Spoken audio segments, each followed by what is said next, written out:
Bismillahirrahmanirrahim. Assalamualaikum warahmatullahi wabarakatuh.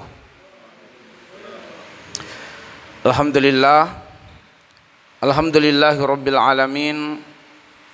Wassalatu wassalamu ala asyrafil anbiya'i wal mursalin wa ala alihi wa sahabatihi ajma'in, amma ba'du.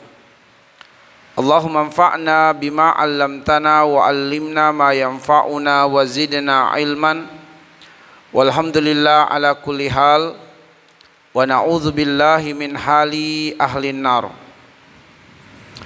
Ikhwatal iman, azani Allah wa iyyakum ajmain.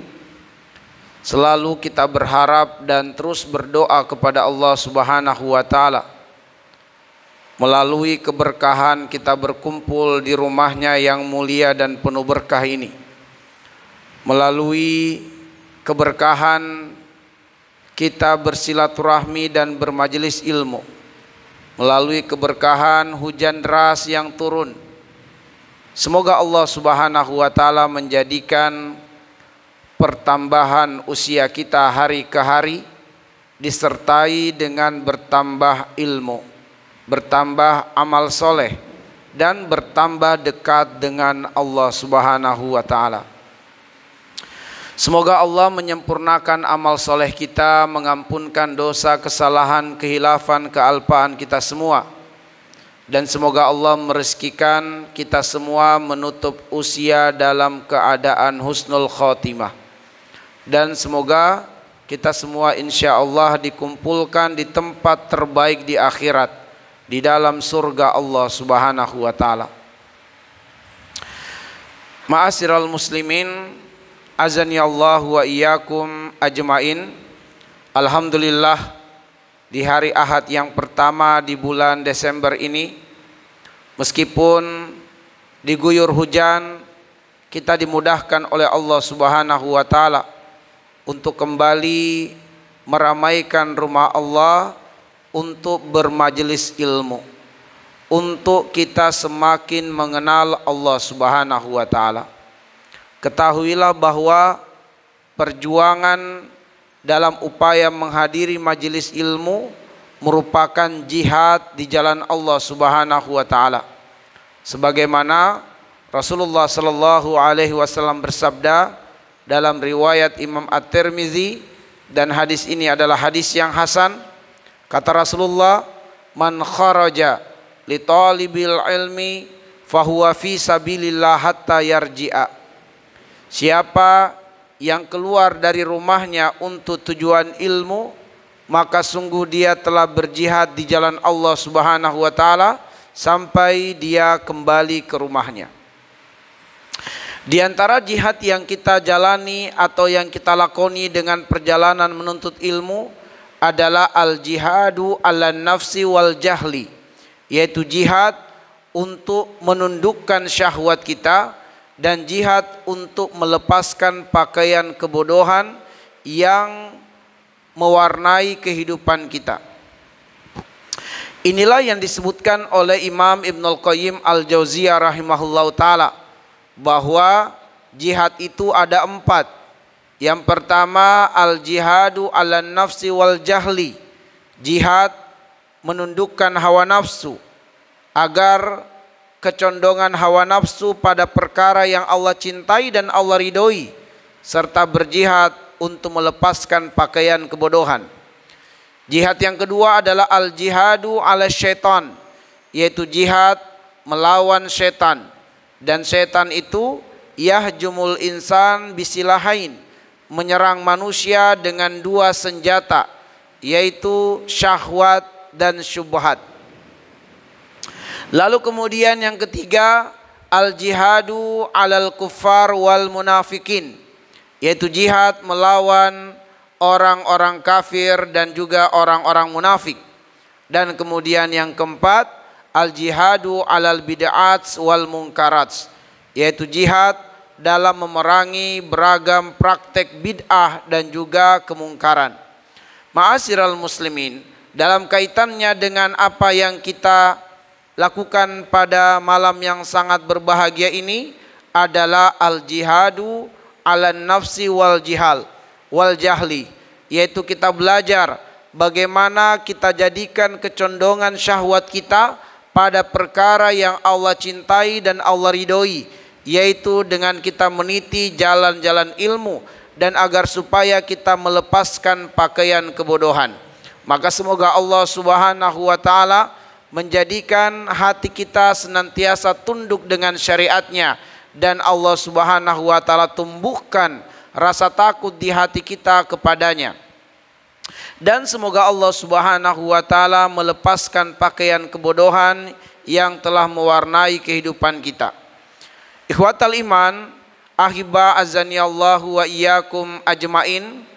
Pada kajian di malam hari ini kami ingin mengetengahkan judul tentang janji Allah Subhanahu wa taala yang pasti akan terjadi, atau Allah Subhanahu wa taala itu tidak akan pernah berkhianat dengan janjinya, agar supaya kita yang pada saat ini mengikrarkan keimanan kepada Allah Subhanahu wa taala harus istiqomah di atas keimanan, sebab kita akan mendengarkan dan mendapatkan janji-janji Allah Subhanahu wa taala untuk kemudian kita bergembira dengan janji itu dan membuat kita istiqomah di atas jalan-jalan keimanan.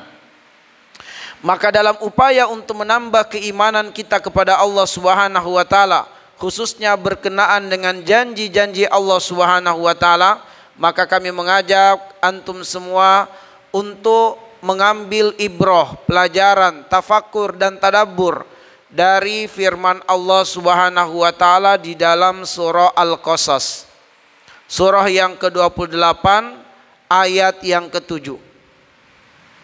Adapun bunyi ayatnya, Allah Subhanahu wa taala berfirman, wa auhayna ila ummi Musa an ardiih fa iza khifti alaihi fa alqihi fil yammi wa la takhafi wa la tahzani inna radduhu ilaiki wa ja'iluhu minal mursalin. Artinya, wa auhayna ila ummi Musa, dan kami telah mewahyukan kepada ibunya Musa, an ardiihi, susuilah dia, yaitu susuilah Musa yang baru-baru saja dilahirkan itu. Fa idza khifti alaihi, apabila engkau takut, engkau khawatir akan dirinya, yaitu akan diketahui oleh prajurit-prajurit Fir'aun yang akan mengambilnya dan membunuhnya, maka jatuhkanlah dia ke sungai atau hanyutkanlah dia ke sungai, yaitu sungai Nil. Wala takhafi wala tahzani, janganlah engkau takut dan janganlah pula engkau bersedih. Inna radduhu ilaiki, sungguh kami, kata Allah, pasti akan mengembalikannya, yaitu mengembalikan Musa kembali kepadamu dalam pangkuanmu. Wa ja'iluhu minal mursalin, dan kami pasti akan menjadikannya, yaitu menjadikan Musa sebagai manusia terpilih, yaitu di antara rasul-rasul Allah Subhanahu wa taala. Ma'asyiral muslimin azanillahu wa iyyakum ajmain. Imam Al-Qurtubi rahimahullahu taala mengatakan bahwa pada ayat ini terdapat dua perintah dan juga dua larangan dan juga dua janji, yang di dalam dua janji ini berisi dua berita dan juga dua busyra atau kabar gembira. Saya ulang sekali lagi bahwa di dalam satu ayat yang mulia ini terdapat dua perintah dan juga terdapat dua larangan dan juga terdapat dua janji yang berisi dua berita dan dua kabar gembira. Ma'asyiral muslimin azani Allah wa iyyakum. Adapun dua perintah di dalam ayat ini, yaitu an ardiihi, susuilah dia, Perintah Allah kepada ibu Musa untuk menyusui Musa. Dan perintah yang kedua, fa'alqihi fil yammi, jatuhkan dia atau hanyutkan Musa itu ke sungai. Adapun dua larangan di dalam ayat ini, wala takhafi wala tahzani, janganlah engkau takut dan janganlah engkau bersedih. Lalu kemudian dua janji Allah Subhanahu wa taala di dalam ayat ini yang memuat dua berita sekaligus juga memuat dua kabar gembira. Adapun dua janji itu adalah inna radduhu ilaiki, bahwa kami pasti akan mengembalikannya, yaitu mengembalikan Musa kepada engkau. Janji yang pertama dan janji yang kedua, waja'iluhu minal mursalin, dan kami jadikan dia sebagai rasul. Nah, dari dua janji ini terdapat dua berita. Berita bahwa kelak Musa alaihissalam itu yang nantinya akan dihanyutkan, ternyata dia akan aman dan dia akan selamat. Dan juga berita bahwa kelak dia pasti akan kembali kepada ibunya. Dan juga berita bahwa kelak dia menjadi manusia terpilih sebagai rasul dengan misi penyelamatan. Dan ini juga menjadi bisyarah atau kabar gembira bagi ibu Musa alaihissalam, adalah bahwa anaknya itu akan kembali padanya, sehingga dia tidak perlu khawatir akan menghanyutkan atau menjatuhkan Musa ke sungai Nil. Dan dia juga mendapatkan kabar gembira bahwa anaknya akan menjadi laki-laki yang hebat, menjadi pemimpin bagi Bani Israel nantinya. Ma'asyiral muslimin, azani Allah wa iyyakum ajmain. Mari kita ambil pelajaran pada satu ayat yang mulia ini. Pada bagian awal ayat Allah mengatakan wa auhayna ila ummi Musa, dan kami telah mewahyukan kepada ibunya Musa. Wahyu di sini artinya adalah wahyu secara bahasa, bukan secara istilah. Sebab wahyu secara bahasa itu bisa bermakna ilham, bisa bermakna ar-risalah as-sari'ah, bisa bermakna al-khabar al-khafi, bisa juga bermakna al-kalam as-sirri. Itu adalah arti wahyu secara bahasa. Wahyu bisa berarti ilham atau petunjuk. Wahyu bisa berupa pesan yang cepat atau informasi yang cepat. Bisa juga bermakna berita yang bersifat rahasia atau perkataan yang bersifat rahasia. Sehingga wahyu secara bahasa memungkinkan setiap orang menggunakan istilah ini. Seperti halnya misalnya ketika seorang polisi menghentikan kendaraan dengan telunjuknya, maka itu adalah wahyu, yaitu isyarat. Isyarat itu artinya adalah wahyu secara bahasa. Ketika polisi dengan isyarat telunjuk menghentikan kendaraan dan kendaraan itu berhenti, maka berarti polisi sedang memberikan wahyu kepada pengemudi kendaraan tersebut dan dia memahami maksud dari telunjuk tersebut. Demikian pula ketika kita berkendaraan dan di depan kita juga ada kendaraan lain, lalu dia terlihat pada bagian belakang kendaraannya sen kanan, itu adalah isyarat bahwa dia akan belok kanan. Maka kita hendaknya memelangkan kendaraan kita atau melambatkan lajunya atau segera mendahuluinya dari arah lainnya. Maka apa yang diberikan oleh pengemudi kendaraan itu yang ada di depan kita, dia sedang memberikan wahyu berupa isyarat. Makanya syaitan bisa memberikan wahyu kepada manusia. Maka Allah Subhanahu wa taala memberikan wahyu kepada ibu Musa, maka wahyu di sini adalah wahyu secara bahasa berupa ilham. Yang kata Imam Ibnu Katsir rahimahullah taala berupa petunjuk, penguatan di dalam hati untuk Musa, untuk ibu Musa melakukan sesuatu yang Allah kehendaki padanya, atau yang Allah berikan petunjuk padanya, atau yang Allah kuatkan hatinya dengan melakukannya. Ma'asyiral muslimin, azani Allah wa iyyakum ajmain. Yang kita ingin perdalam di sini dengan waktu yang tersedia adalah tentang dua janji. Tentang dua janji yang terdapat di dalam ayat ini. Alangkah indahnya dan alangkah bahagianya jika kita mampu mengurai pelajaran-pelajaran berdasarkan penggalan pada ayat ini. Namun kita dibatasi dengan waktu yang sangat singkat antara maghrib dan isya, sehingga kita langsung mengambil poin penting dari ayat yang mulia ini tentang dua janji Allah yang berada pada akhir ayat. Dua janji Allah pada akhir ayat tadi adalah inna radduhu ilaiki, bahwa sungguh kami, kata Allah, akan mengembalikan Musa itu kepada engkau. Dan kemudian janji yang kedua adalah waja'iluhu minal mursalin, dan kami akan menjadikannya sebagai rasul. Dan kita akan dapati ma'asyiral muslimin bahwa dua janji ini ternyata dipenuhi oleh Allah Subhanahu wa taala. Allah memenuhi janji ini, dan pemenuhan Allah atas janji ini juga terdapat di surah yang sama, surah Al-Qasas. Adapun kemudian janji yang pertama, pemenuhannya terdapat di dalam ayat yang ke-13. Allah Subhanahu wa taala berfirman, faradadnahu ilaiha, ya faradnahu ila ummihi. Kemudian kami mengembalikan Musa itu kepada ibunya. Faradadnahu ila ummihi, kami kembalikan Musa itu kepada ibunya. Kaitaqarra ainuha, agar supaya hatinya menjadi tenang, jiwanya menjadi bahagia. Wala tahzana, sehingga ibunya tidak menjadi sedih, sehingga ibunya tidak lagi berduka cita.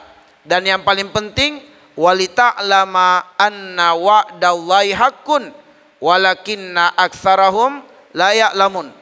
Yang paling penting adalah agar supaya sang ibu ternyata mendapati janji Allah Subhanahu wa taala adalah benar. Yang paling penting adalah semakin menguat iman sang ibu bahwa ternyata Allah Subhanahu wa taala tidak menyelisihi janjinya. Allah tidak berkhianat dengan janjinya, bahwa Allah Subhanahu wa taala dengan apa yang dijanjikannya adalah benar, akan tetapi kebanyakan manusia tidak mengetahuinya.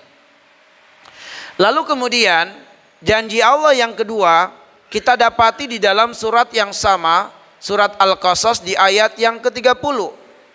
Falamma ataha, tatkala kemudian Musa mendatangi suatu tempat yang dikehendaki oleh Allah Subhanahu wa taala melalui api yang sebelumnya dilihat oleh Musa, yang kala itu Musa sangat berhajat terhadap api, maka Musa mendatangi tempat di mana api itu dilihatnya. Itu adalah tempat yang dikehendaki oleh Allah Subhanahu wa taala.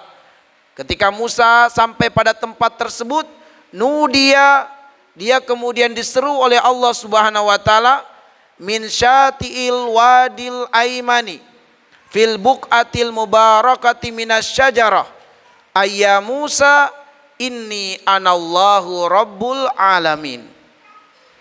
Tatkala Musa telah sampai pada tempat yang dikehendaki oleh Allah Subhanahu wa taala, di tempat itulah dia diseru dari pinggir lembah yang diberkahi oleh Allah Subhanahu wa taala.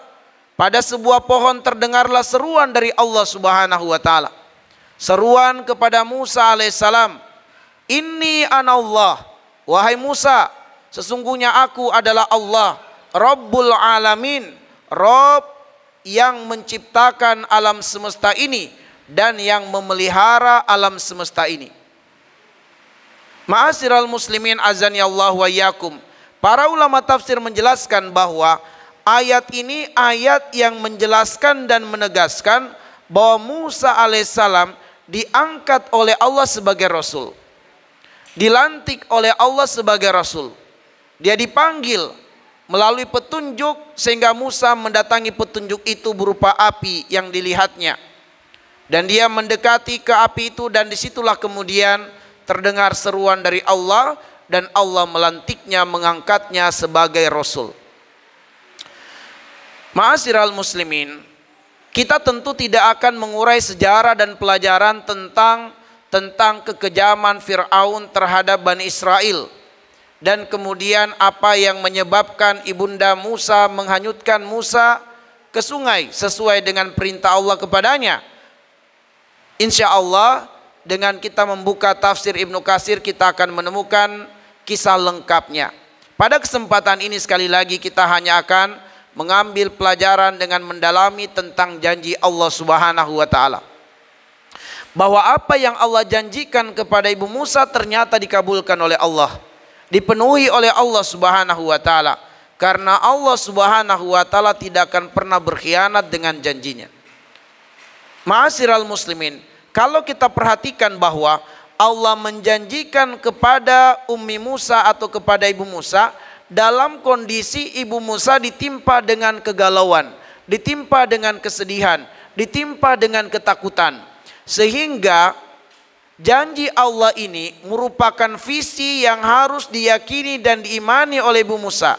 Sehingga dengan dia mengimani janji Allah itu menjadi sebuah visi baginya. Dan dengan visi yang terang, visi yang jelas, dia mampu bersabar untuk menghadapi kegalauan jiwanya, kegalauan batinnya, dan berusaha menepis serta membuang rasa takutnya. Ma'asyiral muslimin, adalah bahwa kalau kita ingin bersabar dalam menapaki dan menjalani kehidupan di dunia ini, perkuat visinya, perterang visinya. Semakin terang visi, semakin jelas visi, itu akan membuat kita semakin bisa bersabar terhadap suatu persoalan kehidupan yang kita jalani. Kalau kita lihat kisah Musa alaihissalam dengan Nabiullah Khidir alaihissalam, ketika kemudian Khidir berkata kepada Musa, innaka lan tastati'a ma'iya sabra wa kaifa tasbiru ala ma lam tuhitu bihi khubra. Kata Khidir kepada Musa, engkau tidak akan bisa bersabar bersama denganku. Bagaimana mungkin engkau bisa bersabar untuk sesuatu yang kamu tidak punya pandangan tentang masa depan? Ayat ini terdapat di dalam surat Al-Kahfi dari ayat 26 sampai ayat 28. Yang kami ingin garis bawahi di situ adalah kenapa Khidir berkata kepada Musa, kamu nggak bisa bersabar, tidak bisa bersabar membersamai saya, tidak bisa bersabar untuk mendapatkan ilmu dari saya, karena engkau tidak punya pengetahuan tentang masa depan, di mana Allah memperlihatkan kepadaku dan engkau tidak. Kata kunci yang ingin kami sampaikan di sini, bahwa ternyata Musa tidak bisa bersabar membersamai Khidir karena tidak memiliki pandangan masa depan yang kemudian Allah memberikan kepada Khidir. Maka dari sinilah kita ingin tegaskan bahwa kalau kita pengen bersabar dalam menjalani suatu proses kehidupan ini, maka pertajam, perjelas visinya. Pertajam, perjelas visinya. Sebab kesuksesan tidak akan pernah mampu kita raih sampai kita berkalung dengan kesabaran. Sampai kita berkalung dengan kesabaran, barulah kesuksesan itu bisa kita raih. Kalau kita tidak berkalung dengan kesabaran, maka kita tidak akan pernah bisa meraih kesuksesan yang sejati. Hasan Al-Basri rahimahullah ta'ala mengatakan, innakum la tanaluna ma tuhibbuna illa bitarki ma tashtahuna wa innakum la tudrikuna ma ta'maluna illa bisabri ma takrahuna. Kata Imam Hasan Al-Basri rahimahullah ta'ala, kamu tidak bisa mendapatkan apa yang kamu cintai berupa mimpi, cita-cita di masa depan, kecuali dengan engkau meninggalkan apa yang disukai oleh syahwatmu.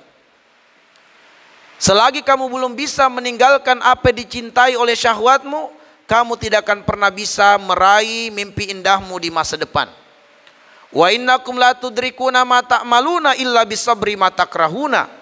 Dan kamu tidak akan pernah bisa mengejar mimpi indahmu itu di masa yang akan datang, kecuali engkau bersabar atas apa yang dibenci oleh syahwatmu. Bahwa syahwat kita itu tidak ingin menempuh jalan-jalan kepayahan. Syahwat kita ingin mendapatkan jalan-jalan kesenangan.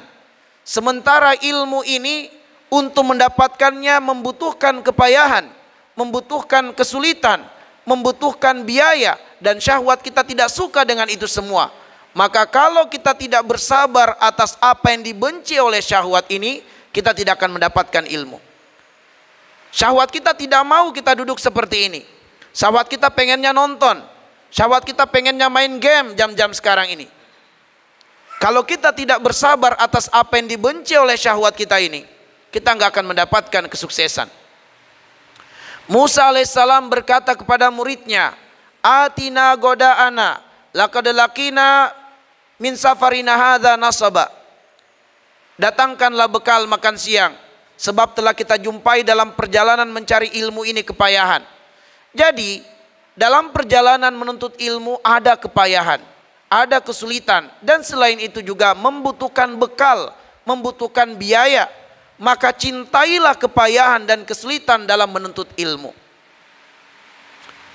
Imam Asy-Syafi'i rahimahullah ta'ala mengatakan, siapa yang tidak siap untuk memikul beratnya kepayahan, kesulitan dalam menuntut ilmu, maka dia akan menanggung gelapnya kebodohan sepanjang masa. Itu perkataan Imam Asy-Syafi'i. Maka ma'asyiral muslimin azanillahu wa iyyakum, karena itulah kemudian kita perlu pertajam visi kita. Kita perlu perkuat visi kita. Visi tentang masa depan yang indah, tentu dalam bingkai yang dicintai dan diridhoi oleh Allah. Dan untuk menguatkan kita terhadap visi itu, hendaknya kita mengingat janji-janji Allah Subhanahu wa taala.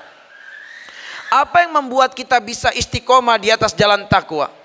Apa yang membuat kita bisa istiqomah di atas jalan iman? Yang bisa menguatkan kita istiqomah di atas jalan iman dan takwa kepada Allah adalah mengenali janji-janji Allah Subhanahu wa taala. Maka janji-janji inilah yang akan menguatkan visi kita. Janji-janji inilah yang akan memperterang dan memperjelas masa depan kita, sehingga akhirnya kita bersabar menjalani jalan-jalan iman dan takwa. Ma'asyiral muslimin azanillahu wa iyyakum, ketahuilah bahwa sunnatullah itu ada dua. Ada sunnatullah yang berlaku di alam, dan ada sunnatullah yang berlaku pada manusia. Sunnatullah yang berlaku pada alam, itu Allah mampu merubahnya sekehendak Allah, semau-maunya Allah. Bahkan terkadang Allah melanggar apa yang telah disunnahkannya sendiri, dan itu sah-sah saja bagi Allah, karena Allah maha berbuat terhadap segala sesuatu. La yus'alu amma yaf'al wa hum yus'alun. Dan Allah tidak digugat dengan apapun perbuatannya. Kita lihat bagaimana Allah Subhanahu wa taala menetapkan dalam sunnahnya, api itu panas membakar, tapi kemudian Allah melanggar sendiri sunnahnya ketika Allah mentakdirkan dan menghendaki Ibrahim alaihissalam dilempar oleh musuh-musuh ke dalam api. Maka apa yang difirmankan Allah kepada api? Ya nar kuni bardan wasalama. Wahai api, jadilah engkau dingin dan menyelamatkan Ibrahim. Maka Allah telah melanggar apa yang telah Allah tetapkan sebelumnya. Itulah sunnatullah yang berlaku di alam. Allah mampu merubahnya sekehendak Allah, semau-maunya Allah. Tapi sunnatullah yang berlaku pada manusia, Allah tidak akan pernah merubahnya. Sebab sunnatullah yang berlaku pada manusia adalah janji Allah Subhanahu wa taala, adalah ketetapan Allah, dan Allah tidak akan pernah merubahnya. Di antara sunnatullah kepada manusia, di antara janji Allah kepada manusia, khususnya kepada orang-orang yang beriman dan bertakwa kepada Allah, adalah dengan kita mengkaji, mendalami surat At-Tolak, khususnya ayat yang kedua, ayat yang ketiga, ayat yang keempat, dan ayat yang kelima.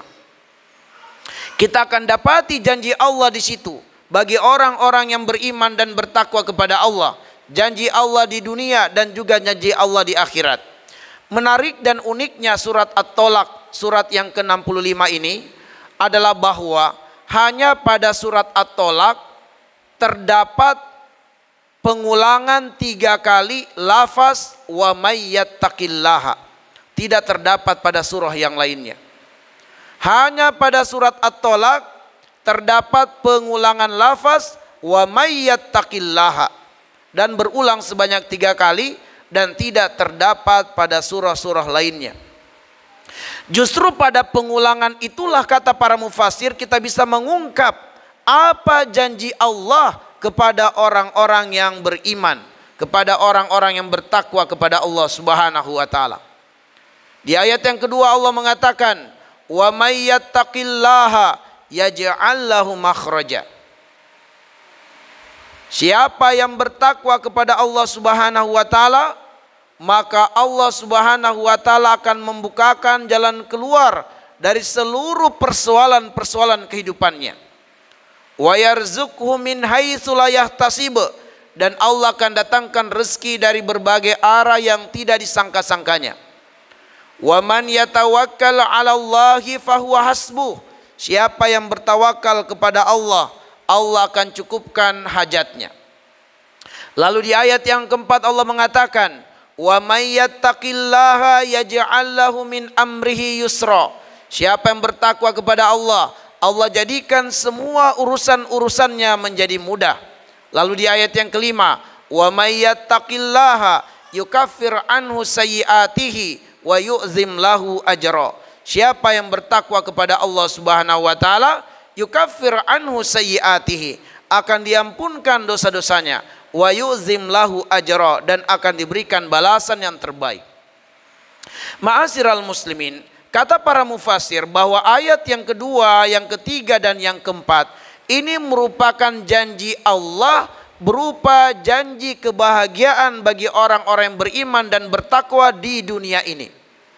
Sedangkan ayat yang kelima merupakan janji Allah bagi orang-orang yang beriman dan takwa berupa kebahagiaan di akhirat. Adapun janji di dunia ini, yang pertama adalah jalan keluar dari seluruh persoalan-persoalan kehidupannya. Allah mengatakan, wa may yattaqillaha yaj'al lahu makhraja, bahwa siapapun yang bertakwa pasti akan menemukan jalan keluar yang banyak dari setiap persoalan kehidupan yang dihadapinya. Ma'asyiral muslimin, adakah di antara kita di dunia ini yang tidak punya masalah? Tidak ada. Sebab Allah telah mentakdirkan kita secara zatnya bahwa kita dalam hidup ini akan menjumpai kepayahan, kesulitan, masalah. Allah berfirman, laqad khalaqnal insana fi kabad, surat Al-Balad ayat yang keempat, bahwa sungguh kami telah menciptakan manusia itu fi kabadin. Buka tafsirnya bahwa zatnya manusia itu lemah. Karena kelemahan manusia, maka manusia dalam perjalanan kehidupannya akan selalu menjumpai kepayahan, akan selalu menjumpai kesulitan, akan selalu berhadapan dengan masalah. Setiap kali seorang manusia melewati satu masalah, maka dia akan menjumpai masalah yang baru di depannya. Terus demikian. Selagi kita hidup di dunia, kita tidak akan pernah bisa lepas dari masalah, sebab masalah adalah bukti kelemahan manusia secara zatiyah.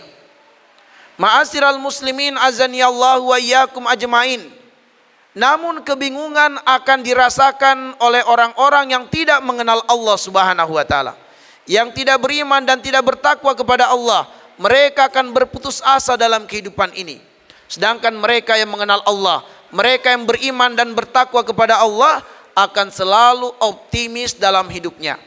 Hanya orang yang beriman dan bertakwa kepada Allah yang mampu memahami makna ayat fa inna ma'al usri yusra, bahwa bersamaan dengan masalah yang turun, Allah telah siapkan jalan keluar yang banyak. Perhatikan, Allah tidak mengatakan fa inna ba'dal usri yusra. Allah tidak mengatakan setelah masalah akan muncul jalan keluar yang banyak. Tidak. Tapi Allah mengatakan fa inna ma'al usri yusra. Bersamaan dengan turunnya satu masalah, Allah telah turunkan pula jalan keluarnya yang banyak. Dan ini hanya dilihat oleh orang-orang yang beriman dan bertakwa kepada Allah. Karena itulah orang yang beriman dan bertakwa kepada Allah tidak akan pernah kebingungan menghadapi keputusan Allah atau takdir Allah yang tidak menyenangkan. Sebab kejadian-kejadian yang tidak menyenangkan yang kita alami di kehidupan ini, itu adalah takdirnya Allah sebagai ujian. Allah mengatakan wa nabluukum bisyarri wal khairi fitnah. Kami pasti uji kamu dengan hal-hal yang tidak menyenangkan, dan kami uji kamu dengan hal-hal yang menyenangkan. Kenapa didahulukan penyebutan ujian yang tidak menyenangkan, baru kemudian ujian yang menyenangkan? Supaya kita siap mental dengan ujian yang tidak menyenangkan. Semua orang siap secara lahir batin kalau ujiannya menyenangkan. Tapi banyak orang yang tidak siap kalau ujiannya tidak menyenangkan. Inilah yang membedakan cintanya orang-orang yang beriman kepada Allah dengan cintanya orang munafik kepada Allah dari responnya terhadap ujian yang tidak menyenangkan. Orang yang beriman kepada Allah, mereka mencintai Allah Subhanahu wa taala adalah karena zatnya Allah yang maha berhak dicintai. Sehingga mereka mencintai Allah ketika diuji dengan kesenangan, dan mereka tetap mencintai Allah ketika diuji dengan ketidaksenangan. Sedangkan orang-orang munafik, mereka mencintai Allah bukan karena zatnya Allah maha berhak dicintai, tapi mereka mencintai Allah dikarenakan Allah mengabulkan keinginan-keinginan dunia mereka. Maka tatkala Allah tidak mengabulkan keinginan dunia mereka, mereka akan berpaling dari Allah, mereka akan kecewa dengan Allah. Itulah orang-orang yang merugi dunia dan akhirat karena cintanya tidak tulus kepada Allah. Itu terdapat di surat Al-Hajj ayat yang ke-11. Wa minan nasi may ya'budullaha ala harf. Fa in asabahu khairun itma'anna bihi wa in asabathu fitnah inqalaba ala wajhihi khasirat dunya wal akhirah dzalika huwal khusranul mubin. Jadi cintanya orang munafik kepada Allah adalah cinta yang tidak tulus, karena mereka mencintai Allah hanya karena mendapati Allah mengabulkan keinginan-keinginan dunianya. Maka ma'asyiral muslimin azanillahu wa iyyakum, orang yang beriman akan optimis dalam hidupnya, sebab begitu diperhadapkan dengan masalah dia tenang, sebab yang mentakdirkan masalah adalah Allah Subhanahu wa taala. Ma asaba min musibah illa biiznillah, tidak akan terjadi musibah kecuali maunya Allah. Inilah yang membuat tenang orang yang beriman. Yang menghendaki masalah itu adalah Allah, dan Allah tidak akan zolim kepadanya. Wa mallahu yuridu zulman lil ibad. Allah tidak mungkin zolim dengan masalah, maka dia akan tenang. Apalagi Allah menjanjikan jalan keluar yang banyak dari setiap masalah yang dihadapinya. Dan Allah pun telah menakar masalah itu, bahwa dia mampu melewatinya. Inna kulla syai'in khalaqnahu biqadar. Selain jaminan bahwa Allah akan menghadirkan jalan keluar dari seluruh persoalan kehidupannya, juga orang yang beriman dijadikan Allah sebagai magnet rezeki. Makanya orang yang beriman tidak akan pernah takut berhijrah. Tidak akan pernah takut berhijrah. Kenapa?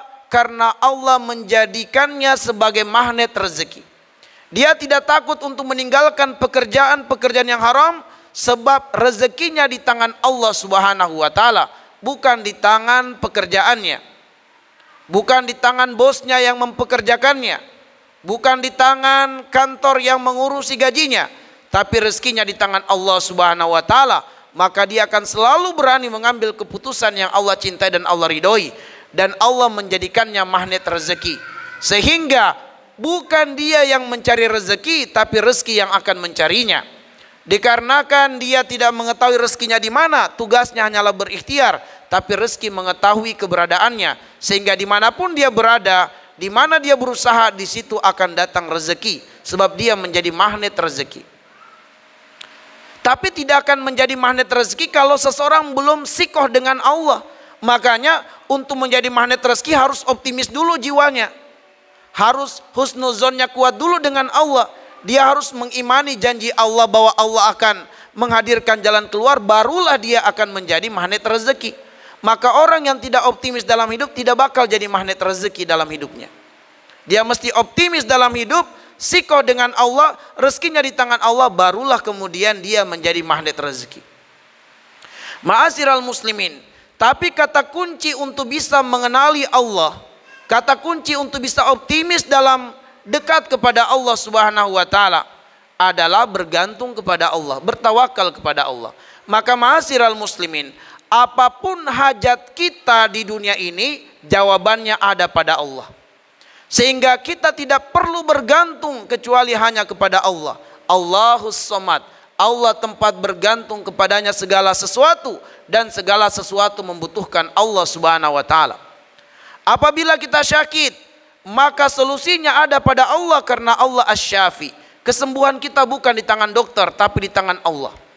Apabila kita takut ditimpa dengan kegalauan, kesedihan, kekhawatiran, maka jawabannya ada pada Allah. Sebab Allah Al-Mu'min, Allah itu maha pemberi ketenangan. Apabila kemudian kita dalam keadaan yang kebingungan, dalam keadaan tersesat, maka jawabannya ada pada Allah. Sebab Allah Al-Hadi, Allah Maha Pemberi hidayah, Allah Maha Pemberi petunjuk. Apabila kita diperhadapkan dengan masalah rezeki, maka kita tidak perlu khawatir, sebab solusinya ada pada Allah Subhanahu wa taala, karena Allah adalah Ar-Razzaq dan Allah adalah Ar-Raziq. Maka ma'asyiral muslimin, semua hajat kita di dunia ini jawabannya ada pada Allah Subhanahu wa taala. Maha benar Allah yang berfirman, "Ya ayuhan nas antumul fuqara'u ilallah wallahu huwal ghaniyul hamid." Wahai manusia, kamu yang butuh Allah dan Allah tidak butuh kepada siapapun. Maka ihwatal iman, seorang muslim harus optimis dalam hidup. Apalagi Allah menjanjikan, "Wa man yattaqillaha yaj'al lahu min amri yusra." Siapa yang bertakwa kepada Allah, Allah jadikan urusannya mudah. Bahwa tetap harus ada ikhtiar, tapi ikhtiar yang melibatkan Allah Subhanahu wa taala adalah ikhtiar yang mudah. Saya kasih sebuah analogi ma'asyiral muslimin. Ketika kemudian kita berada di sebuah hotel, kamar kita di lantai 20, maka untuk sampai ke kamar kita itu kita bisa memilih salah satu dari dua jalan. Bisa menapaki tangga demi tangga sampai ke lantai 20 atau menggunakan lift. Apabila kita menapaki tangga demi tangga, ini adalah ikhtiar yang tidak melibatkan Allah Subhanahu wa taala. Mudah-mudahan sampai. Tapi apabila kemudian dia menggunakan lift, maka itu adalah ikhtiar yang melibatkan Allah sampai pada tujuan, tetapi dalam keadaan kemudahan banyak dirasakannya. Maka itulah gambaran orang yang melibatkan Allah. Tetap harus ikhtiar, tapi Allah akan mudahkan urusannya. Sehingga ikhtiarnya kelihatannya sedikit tapi hasilnya maksimal. Sedangkan orang yang tidak menggantungkan hajatnya kepada Allah Subhanahu wa taala, maka dia akan mudah stres dalam hidupnya. Jika dia tidak sampai pada apa yang dicita-citakan, dia akan stres, dia akan gila. Kenapa? Karena dia tidak melibatkan Allah Subhanahu wa taala. Ma'asyiral muslimin, azanillahu wa iyyakum ajmain. Maka orang yang beriman dan bertakwa kepada Allah akan mendapatkan jaminan kebahagiaan di dunia ini. Dan jaminan kebahagiaan di dunia ini adalah tiga hal yang kita sebutkan tadi. Dan dengan tiga jaminan inilah seorang mukmin, seorang muttaqi di dunia ini tidak akan ditimpa dengan ketakutan dan tidak akan ditimpa dengan kesedihan. Jiwanya akan selalu optimis. Lalu kemudian janji Allah di akhirat bagi orang yang beriman dan bertakwa adalah wa may yattaqillaha yukaffir anhu sayyiatihi wa yu'zim lahu ajra. Siapa yang bertakwa kepada Allah, Allah ampuni dosanya, yaitu Allah akan selamatkan dia dari neraka, tidak tersentuh api neraka. Wa yu'zim lahu ajra, dia akan mendapatkan balasan yang agung, yaitu akan mendapatkan surga Allah Subhanahu wa taala. Inilah kebahagiaan di akhirat, yaitu al-inqadhu anin nar wa dukhul ilal jannah, yaitu selamat dari neraka dan masuk ke dalam surga Allah Subhanahu wa taala. Maka ihwatal iman ahibazani Allah wa iyyakum, karena itulah kita harus bersyukur sebagai seorang mukmin.